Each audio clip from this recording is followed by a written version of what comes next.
मुजस्मा आबे हयात शब्द गुरु सतगुरु श्री गुरु गरीब नवाज साहिब श्री गुरु ग्रंथ साहिब महाराज की मुकद्दस गोद दे विच जुड़ बैठे अजीज़ हाजरीन, आओ सब तो पहला गुरु पातशाह की बख्शिश मुकद्दस फतेह बुलंद करिए। गज के आखियो जी वाहिगुरू जी का खालसा वाहिगुरू जी की फतेह। मेरे तो पहला मौजी साहब हुणां दे पासों तुसीं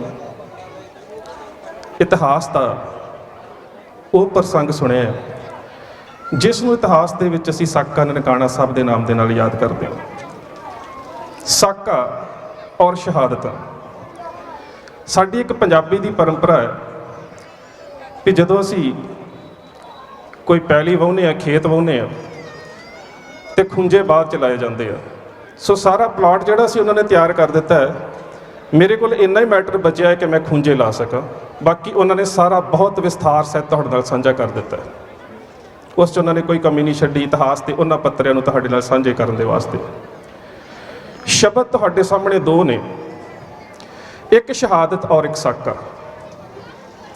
मैं इस गल ते तुहानूं लैके जाना चाहुंदा कि इस साके विच होईयां शहादतां तो बाद सानूं इंसाफ किवें दा मिलिया, जां फिर इन्हां साकियां दे दौरान साडीआं शहादतां दा पैरामीटर की सी।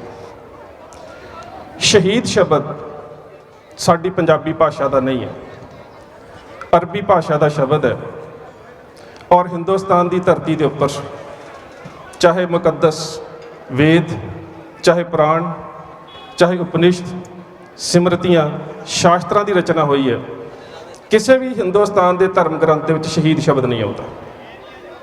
महज एक गुरु बाबे की कृपा है कि जिस गुरु की गोद च बैठे 2 बार शहीद शब्द आता है।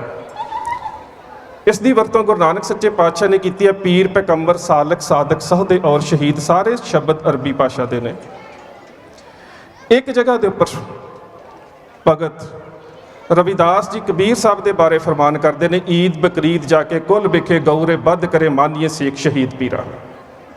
डिफाइन करना इस करके जरूरी हो गया कि शहीद शब्द को जन्म इस्लाम ने दिता है, पैरामीटर सिखा ने दिता है। शहीद शब्द को इजाद, शहीद शब्द की खोज इस्लाम ने की, अरबी भाषा के पैरामीटर असीं डिसाइड किए हैं। नहीं तो इस्लाम ने पैरामीटर इन्ना छोटा डिसाइड किया है। जंगे ओहद दे विच इस्लाम धर्म के बानी सल्लल्लाहु अलैहि वसल्लम हज़रत मुहम्मद साहब नूं उमैद बिन कुमैया किरपान मारदा है, जख्मी होकर जमीन ते डिगदे ने। उन्हां समयां दे विच एक परंपरा सी, कुछ लोग मौत तो डरदे मैदाने जंग दे विच मरे होण दा नाटक करदे सी कि सानूं दुश्मन मरिया समझ के छड्ड देवे। दुश्मन भी जानता सी कि मेरे विरोधी की नीति की हो सकती है। जिस ते शक हुंदा सी उसके पत्थर के नाल दंद तोड़ के वेखे जाते सी। हजरत मुहम्मद साहब जमीन ते पए ने जख्मी होके नाटक कर रहे ने मौत का। उमैद बिन कमैया दंद तोड़ के वेखदा है, दंद तड़वा ले जाते हैं पर सी नहीं की जाती। इसका हवाला मैं अपने कोलों नहीं दे रहा, इसका जिक्र वारिस ने हीर दे विच कीता है। दित्ती जहर तकदीर ने हसन ताई सीस शाह हुसैन दा कटदी है। वारिस नबी दा दंद शहीद होया तकदीर ना किसे तो हटदी है। वो टुटे दंद नूं कहंदे दंद शहीद हो गया। हुण कारण की है? शहीद तो हर धर्म दे विच ने। समस्या इत्थे खड़ी है कि 2 शब्दां दे विच असीं कन्फ्यूजन क्रिएट कर लई अपने धर्म दे विच। साडे धर्म दे विच कुर्बानी और बलिदान शब्द का कोई संबंध नहीं सी। शहादत के सामने कुर्बानी और बलिदान शब्द बहुत छोटे ने। शहादत शब्द का अपना एक पवित्र स्वरूप है। ये साडा धार्मिक परंपरा का उच्च शिखर का जिस असीं कहने हैं सस्टेन्ड कंटीन्यूड प्रोसैस के विचों निकलिया शब्द है। माफ़ करना, कुर्बानी तो जिस दिन बकरीद या ईद के दिन जो बकरे नूं मारिया जाता, हलाल किया जाता, उन्होंने भी कहा जाता कुर्बानी दी है, उसकी अपनी मर्जी नहीं होंगी। कोई जीव नहीं चाहता मैनूं कतल किया जाए, कुर्बानी उसनूं भी कहा जाता है। बलिदान इसका जिक्र सानूं यजुर्वेद दे विच मिलता है। बलियां दित्तियां जांदियां ने मनुखां दियां, जानवरां दियां, कादे वास्ते? किसी न किसी चीज़ की प्राप्ति के वास्ते। बलिदान शब्द भी छोटा है शहादत के सामने। पर कारण की है कि दुनिया दे विच एक ऐसी शहादत हुई जिस शहादत के बारे सिख कौम नूं एक माण महसूस है। मत समझिए कि वो शहादत तो पहला दुनिया के धार्मिक इतिहास के शहादत नहीं हुई, बहुत शहादत हुई ने, पर ਕਾਰਨ ਕੀ ਹੈ ਕਿ ਇੱਕ ਸ਼ਹਾਦਤ ਦੇ ਬਾਰੇ ਸਾਨੂੰ ਮਾਣ ਮਹਿਸੂਸ ਹੈ ਕਿ ਅਸੀਂ ਕਹਿੰਦੇ ਕਿੰਗ ਆਫ ਮਾਰਟਰਸ, ਸ਼ਹੀਦਾਂ ਦਾ ਸਰਤਾਜ। ਗੁਰੂ ਅਰਜਨ ਸਾਹਿਬ ਦੀ ਸ਼ਹਾਦਤ ਦੁਨੀਆ ਦੇ ਇਤਿਹਾਸ ਦੇ ਵਿੱਚ ਕਿਉਂ ਕਿਹਾ ਜਾਂਦਾ ਸ਼ਹੀਦਾਂ ਦਾ ਸਰਤਾਜ? ਸੁਭਾਵਿਕ ਹੈ, ਮਨੁੱਖ ਦੀ ਮਾਨਸਿਕ ਸੱਤਾ ਦੇ ਉੱਪਰ ਕੁਝ ਸਵਾਲ ਜਨਮ ਲੈਂਦੇ ਨੇ ਕਿ ਸ਼ਹੀਦ ਤਾਂ ਸਾਰੇ ਬਰਾਬਰ ਨੇ, ਜਾਨ ਤਾਂ ਸਾਰੇ ਹੀ ਦੇ ਗਏ, ਗੁਰੂ ਅਰਜਨ ਸਾਹਿਬ ਦੇ ਬਾਰੇ ਅਸੀਂ ਇਹ ਸ਼ਬਦ ਕਿਉਂ ਵਰਤਿਆ? ਮੈਂ ਬੇਨਤੀ ਕਰਦਾ ਹਾਂ, ਮਾਇਆ ਦੇਣ ਵਾਸਤੇ ਨਾ ਉੱਠਿਓ ਜੀ, ਮੇਰੇ ਵੀ ਲੈਕਚਰ ਦੀ ਕੰਟੀਨਿਊਟੀ ਟੁੱਟ ਜਾਣੀ, ਸਵਾਦ ਤੁਹਾਨੂੰ ਵੀ ਨਹੀਂ ਆਉਣਾ। ਲੋੜ ਹੋਈ ਮੈਂ ਤੁਹਾਡੇ ਕੋਲ ਜੇਬ 'ਚੋਂ ਆ ਕੇ ਮੰਗ ਕੇ ਲੈ ਲੈਣੇ ਨੇ, ਬੈਠੋ ਤੁਸੀਂ। ਖੈਰ, ਸ਼ਹੀਦਾਂ ਦੇ ਸਰਤਾਜ, ਕਾਰਨ ਕੀ ਹੈ? ਕਾਰਨ ਇਹ ਹੈ ਕਿ ਜੇ ਤੁਸੀਂ ਬਾਕੀ ਧਰਮਾਂ 'ਚ ਹੋਈਆਂ ਸ਼ਹਾਦਤਾਂ ਨੂੰ ਉਹਨਾਂ ਦੇ ਧਾਰਮਿਕ ਲਿਟਰੇਚਰ ਦੇ ਵਿੱਚ ਪੜ੍ਹੋ, ਚਾਹੇ ਉਹ ਮਨਸੂਰ ਦੀ ਹੋਵੇ, ਚਾਹੇ ਹਜ਼ਰਤ ਇਬਰਾਹੀਮ ਦੇ ਬੇਟੇ ਇਸਮਾਈਲ ਦੀ ਬਲੀ ਦੇਣ ਦੀ ਗੱਲ ਹੋਵੇ, ਉਹਦੀ ਕੁਰਬਾਨੀ ਦੀ ਗੱਲ ਹੋਵੇ, ਜਾਂ ਫਿਰ ਕਰਬਲਾ ਦੇ ਮੈਦਾਨ ਦੇ ਵਿੱਚ ਹਸੈਨ ਦੀ ਗੱਲ ਹੋਵੇ, ਜਾਂ ਫਿਰ ਮਸਜਿਦ ਦੇ ਵਿੱਚ ਹਜ਼ਰਤ ਅਲੀ ਦੀ ਸ਼ਹਾਦਤ ਹੋਵੇ, ਜਿੰਨੀਆਂ ਵੀ ਸ਼ਹਾਦਤਾਂ ਨੇ ਉਹਨਾਂ ਦੇ ਵਿੱਚ ਕਦੀ ਵੀ ਕਿਸੇ ਸ਼ਹੀਦ ਕੀਤੇ ਜਾਣ ਵਾਲੇ ਮਨੁੱਖ ਦੇ ਵਾਸਤੇ ਇਹ ਆਪਸ਼ਨ ਨਹੀਂ ਸੀ ਕਿ ਜੇਕਰ ਤੂੰ ਆਪਣਾ ਅਕੀਦਾ ਛੱਡ ਦੇਵੇਂ ਤੂੰ ਜਾਨ ਬਚਾ ਸਕਦਾ। ਜਿਸ ਵੇਲੇ ਮਾਫ ਕਰਨਾ ਜਹਾਂਗੀਰ ਗੁਰੂ ਅਰਜਨ ਸਾਹਿਬ ਨੂੰ ਸ਼ਹਾਦਤ ਦਾ ਫਰਮਾਨ ਜਾਰੀ ਕਰਦਾ ਹੈ, ਉਹਦੇ ਫਾਰਸੀ ਦੇ ਸ਼ਬਦ ਨੇ ਅਮਰ ਕਰਦਮ। ਅਮਰ ਸ਼ਬਦ ਦੋ ਵਾਰੀ ਆਉਂਦਾ, ਦੋ ਰੂਪਾਂ 'ਚ ਆਉਂਦਾ। ਸੰਸਕ੍ਰਿਤ ਦੇ ਵਿੱਚ ਅਮਰ ਸ਼ਬਦ ਆਵੇ ਤਾਂ ਉਸ ਦਾ ਭਾਵ ਹੈ ਕਿ ਮੌਤ ਤੋਂ ਰਹਿਤ, ਪੀ ਅੰਮ੍ਰਿਤ ਆਗਾਨਿਆ ਗੁਰ ਅਮਰ ਕਰਾਇਆ। ਪਰ ਜਦੋਂ ਅਮਰ ਸ਼ਬਦ ਫਾਰਸੀ 'ਚ ਆਉਂਦਾ ਇਸ ਦੇ ਅਰਥ ਬਦਲ ਜਾਂਦੇ ਨੇ। ਅਮਰ ਸ਼ਬਦ ਦਾ ਫਾਰਸੀ ਦੇ ਵਿੱਚ ਅਰਥ ਹੈ ਥਿਰ ਰਹਿਣ ਵਾਲਾ, ਸੱਚਾ। ਅਮਰ ਤੇਰੇ ਦੀਵਾਨ, ਸੱਚਾ। ਸੋ ਗੁਰੂ ਪਾਤਸ਼ਾਹ ਦੀ ਸ਼ਹਾਦਤ ਦੇ ਬਾਰੇ ਜਹਾਂਗੀਰ ਲਿਖਦਾ ਅਮਰ ਕਰਦਮ, ਇੱਥੇ ਅਮਰ ਦਾ ਭਾਵ ਹੈ ਹੁਕਮ। ਮੈਂ ਹੁਕਮ ਕਰਦਾ ਕਤਲ ਕਰਦਮ ਸਿਆਸਤ ਬਾਬਾ ਯਾਸਾ ਰਸਾਨੰਦ। ਇਹ ਧਾਰਾ ਜਿਹੜੀ ਹੈ ਚੰਗੇਜ਼ ਖਾਨ ਨੇ 1252 ਦੇ ਵਿੱਚ ਬਣਾਈ ਸੀ। ਉਸ ਤੋਂ ਬਾਅਦ ਚੰਗੇਜ਼ ਖਾਨ ਦੇ ਵਿੱਚੋਂ ਬਾਬਰ ਖਾਨਦਾਨ ਹੋਇਆ ਤੇ ਬਾਬਰ ਦੇ ਵਿੱਚੋਂ ਜਹਾਂਗੀਰ ਜਿਹੜਾ ਹੈ ਉਸੇ ਹੀ ਸੰਵਿਧਾਨ ਦੀ ਧਾਰਾ ਨੂੰ ਵਰਤਦਾ ਹੈ ਜਿਹੜੀ ਬਲੀਕ ਦੇ ਵਿੱਚ ਦਰਜ ਹੈ, ਔਰ ਮੰਗੋਲੀਅਨ ਨੇ ਇਸ ਨੂੰ ਤਿਆਰ ਕੀਤਾ ਸੀ। ਮੁਗਲ ਸ਼ਬਦ ਵੀ ਮੰਗੋਲੀਅਨ ਦਾ ਵਿਗੜਿਆ ਹੋਇਆ ਰੂਪ ਹੈ ਸਾਡੇ ਸਾਹਮਣੇ। ਕਹਿੰਦੇ ਨੇ ਕਿ ਮੈਂ ਫਰਮਾਨ ਜਾਰੀ ਕਰ ਦਿੱਤਾ, ਹੁਕਮ ਦੇ ਦਿੱਤਾ ਹੈ ਕਿ ਗੁਰੂ ਅਰਜਨ ਨੂੰ ਕਤਲ ਕਰ ਦਿੱਤਾ ਜਾਵੇ, ਪਰ ਜੇਕਰ ਉਹ ਆਪਣਾ ਈਮਾਨ ਦੁਕਾਨੇ ਬਾਤਲ, ਗੁਰੂ ਗ੍ਰੰਥ ਸਾਹਿਬ ਦੇ ਬਾਰੇ ਸ਼ਬਦ ਵਰਤਿਆ ਦੁਕਾਨੇ ਬਾਤਲ, ਜੇ ਕਿਤੇ ਉਹ ਆਪਣਾ ਈਮਾਨ ਛੱਡ ਕੇ ਸਾਡੇ ਅਕੀਦੇ 'ਚ ਆ ਜਾਂਦਾ, ਜਾਨ ਬਖਸ਼ ਦਿੱਤੀ ਜਾਵੇ। ਪਰ ਗੁਰਦੇਵ ਪਾਤਸ਼ਾਹ ਦੇ ਸਾਹਮਣੇ ਆਪਸ਼ਨ ਹੈ, ਪੇਸ਼ਕਸ਼ ਹੈ, ਜਾਨ ਬਖਸ਼ੀ ਜਾ ਸਕਦੀ ਹੈ। ਪਰ ਕਿਸ ਚੀਜ਼ ਨੂੰ ਪ੍ਰਵਾਨ ਕਰਦੇ ਨੇ? ਜਿਸ ਗੱਲ ਤੇ ਗੁਰੂ ਨਾਨਕ ਸਾਹਿਬ ਨੇ ਮੋਹਰ ਲਾ ਦਿੱਤੀ ਹੈ, ਜੋ ਤੋ ਪ੍ਰੇਮ ਖਿਲਣ ਕਾ ਚਾਓ, ਸਿਰ ਧਰ ਤਲੀ ਗਲੀ ਮੇਰੀ ਆਓ, ਇਤ ਮਾਰਗ ਪੈਰ ਧਰੀਜੇ, ਸਿਰ ਦੀਜੇ ਕਾਣ ਨਾ ਕੀਜੇ। ਹੁਣ ਇਸ ਸ਼ਹਾਦਤ ਦੇ ਵਾਸਤੇ ਕਿਸ ਚੀਜ਼ ਦੀ ਲੋੜ ਹੈ? ਮਾਫ ਕਰਨਾ, ਬੜੀ ਅਜੀਬ ਜੀ ਗੱਲ ਲੱਗਦੀ ਹੈ ਕਿ ਹੋਵੇ ਧਰਮ ਦਾ ਮਾਰਗ, ਪਿਆਰ ਦਾ ਮਾਰਗ, ਸ਼ਰਤ ਸਿਰ ਦੀ ਰੱਖ ਦਿੱਤੀ ਜਾਵੇ। ਹੋਵੇ ਕਿਸੇ ਮੁਰਸ਼ਿਦ ਦੀ ਮੁਰੀਦਗੀ ਔਰ ਕਹਿ ਦਿੱਤਾ ਜਾਵੇ ਕਿ ਇਹ ਮੁਰੀਦਗੀ ਤਾਂ ਲੈ ਸਕਦਾ ਜੇਕਰ ਤੂੰ ਪਹਿਲਾਂ ਮੌਤ ਪ੍ਰਵਾਨ ਕਰਦਾ। ਭਾਈ ਸਾਹਿਬ ਭਾਈ ਗੁਰਦਾਸ ਕਹਿੰਦੇ ਨੇ, ਮੁਰਦਾ ਹੋਏ ਮੁਰੀਦ ਨਾ ਗੱਲੀ ਹੋਵਣਾ, ਸਬਰ ਸਿਦਕ ਸ਼ਹੀਦ ਭਰਮ ਭਾਉ ਖੋਵਣਾ। ਹੁਣ ਮੁਰਦਾ ਹੋਏ ਮੁਰੀਦ, ਜੇਕਰ ਮੁਰੀਦ ਹੋਣਾ ਹੈ ਪਹਿਲਾਂ ਮੁਰਦਾ ਹੋਣਾ ਪਵੇਗਾ। ਤੇ ਮੁਰਦਾ ਕਿਵੇਂ ਹੋਇਆ ਜਾਵੇ? ਜਾਂ ਸਾਡੇ ਕੋਲ ਕਿਹੜਾ ਪੈਰਾਮੀਟਰ ਹੈ ਪਤਾ ਲੱਗੇ ਕਿ ਸੱਚਮੁੱਚ ਮੁਰਦਾ ਹੋਣ ਦੇ ਨਾਲ ਮੁਰੀਦਗੀ ਮਿਲ ਜਾਂਦੀ ਹੈ? ਸੱਚਮੁੱਚ ਸਤਿਗੁਰ ਆਗੇ ਸੀਸ ਭੇਟ ਦੇਵੋ, ਜੇ ਸਤਿਗੁਰ ਸਾਚੇ ਭਾਵੇ, ਸੱਚਮੁੱਚ ਸਿਰ ਦੇਣ ਦੇ ਨਾਲ ਸਿੱਖੀ ਸਿਦਕ ਨੂੰ ਨਿਭਾਇਆ ਜਾ ਸਕਦਾ? ਜਾਂ ਫਿਰ ਸਿਰ ਦੇਣ ਦੇ ਨਾਲ ਮਨੁੱਖ ਦੇ ਮਨ ਦੇ ਵਿੱਚ ਸਮਰਪਣ ਦੀ ਭਾਵਨਾ ਪੈਦਾ ਹੋ ਸਕਦੀ ਹੈ? ਜਾਂ ਫਿਰ ਸੀਸ ਵੱਡੇ ਕਰ ਬੈਸਣ ਦੀਜੇ, ਬਿਨ ਸਿਰ ਸੇਵ ਕਰੀਜੇ। ਇਹ ਸੰਕਲਪ ਜਿਹੜਾ ਕਿਤਰਾ ਇਤਿਹਾਸ 'ਚ ਸੱਚਾ ਸ਼ਬਦ ਹੁੰਦਾ ਹੈ। ਨੰਦ ਲਾਲ ਜੀ ਗੁਰੂ ਗੋਬਿੰਦ ਸਿੰਘ ਮਹਾਰਾਜ ਦੇ ਬਾਰੇ ਫਾਰਸੀ ਦੇ 'ਚ ਇੱਕ ਗੱਲ ਕਹਿ ਦਿੰਦੇ ਨੇ, ਗਾਹੇ ਸੂਫੀ ਗਾਹੇ ਜ਼ਾਹਿਦ ਗਾਹੇ ਕਲੰਦਰ ਮੇ ਸ਼ਬਦ, ਰੰਗ ਹਾਏ ਮੁਖਤਲਿਫ ਦਾਰਦ ਬੁੱਤੇ ਆਯਾਰਮਾ। ਇਹ ਗੁਰੂ ਗੋਬਿੰਦ ਸਿੰਘ, ਮੈਂ ਤੇਰੀ ਸ਼ਖਸੀਅਤ ਨੂੰ ਬਿਆਨ ਨਹੀਂ ਕਰ ਸਕਦਾ। ਗਾਹੇ ਸੂਫੀ ਗਾਹੇ ਜ਼ਾਹਿਦ ਗਾਹੇ ਕਲੰਦਰ ਮੇ ਸ਼ਬਦ, ਰੰਗ ਹਾਏ ਮੁਖਤਲਿਫ ਦਾਰਦ ਬੁੱਤੇ ਆਯਾਰਮਾ। ਹੁਣ ਜੇਕਰ ਅਸੀਂ ਸਾਰੇ ਬੈਠੇ ਹਾਂ, ਤੁਹਾਡੇ 'ਚ ਮੈਂ ਵੀ ਸ਼ਾਮਲ ਹਾਂ, ਜੇ ਸਾਨੂੰ ਕੋਈ ਉੱਠ ਕੇ ਕਵੇ ਕਿ ਗੁਰੂ ਗੋਬਿੰਦ ਸਿੰਘ ਮਹਾਰਾਜ ਦੀਆਂ ਵਸਫ ਸਿਫਤਾਂ ਬਿਆਨ ਕਰਨੀਆਂ ਨੇ, ਮੇਰੇ ਖਿਆਲ ਨਾਲ 10-12 ਤੇ ਜਾ ਕੇ ਸਾਡੀ ਜ਼ੁਬਾਨ ਤੇ ਉੱਪਰੋਂ ਸ਼ਬਦ ਖਤਮ ਹੋ ਜਾਂਦੇ ਨੇ।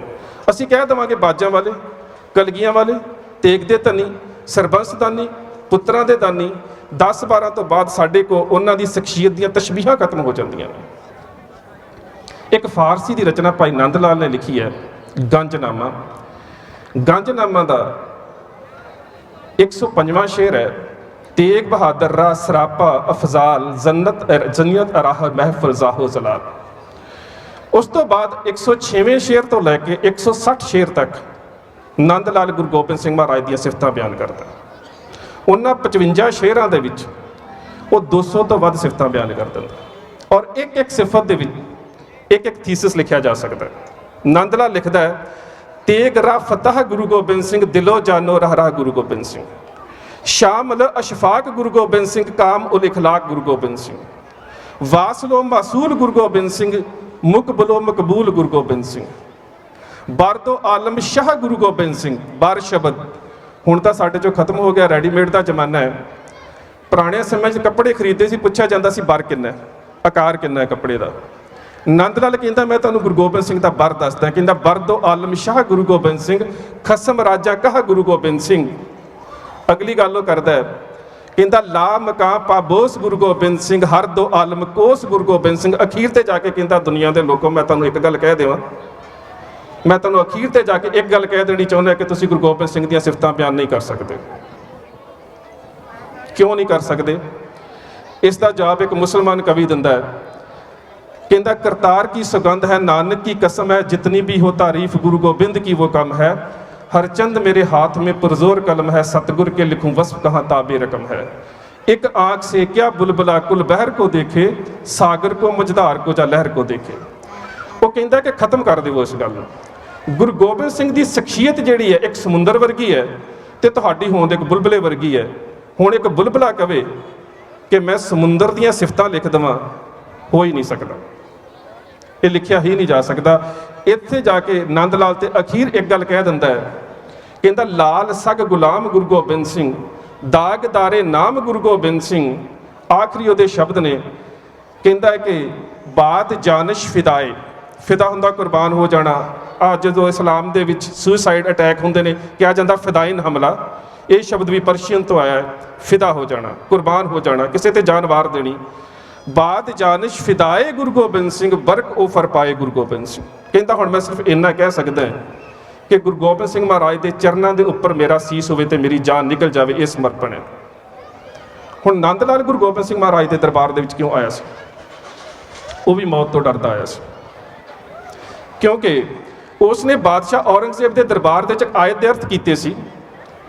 काजी वहाबुद्दीन का बेटा उस वेले काजी सी ते औरंगजेब के दरबार दे विच दिल्ली का उस वेले का हाकम जिहड़ा सी मुतफलित खान सी, वो भी खड़ा सी। ਉਹਦੇ सामने औरंगजेब ने कुरान की एक आयत के सवाल के अर्थ पूछे सी। आयत दे कुरान की आयत सी, मुकद्दस कुरान शरीफ के विचों सूरा बकर, कुरान शरीफ दी 114 सूरतां ने, 30 जुज ने, 6666 आयतां ने। अज के जिहड़े कूफा स्कॉलर्स ने वो सर्च कर रहे हैं कि इस्लाम के विच जेकर बिस्माल नूं कढ लिया जाए तो आयतां की गिनती 6234 रह जाती है। पर उन्हां दे विचों 195 नंबर आयत के अर्थ कीते सी दरबार दे विच, वाए तनमुल हज़वुल उमरता ली लाहे फाइन ओयसर, अरबी भाषा दे विच। अर्थां दा असर यह होया कि औरंगजेब ने फरमान जारी कर दिता कि जां ते इस विद्वान नूं दीने इस्लाम च लिआओ जां कतल कर देवो। अपनी मौत तो डरदा सैयद अब्दुल्ला की मदद के नाल नंद लाल गुरु गोबिंद सिंह महाराज की शरण दे विच आया सी।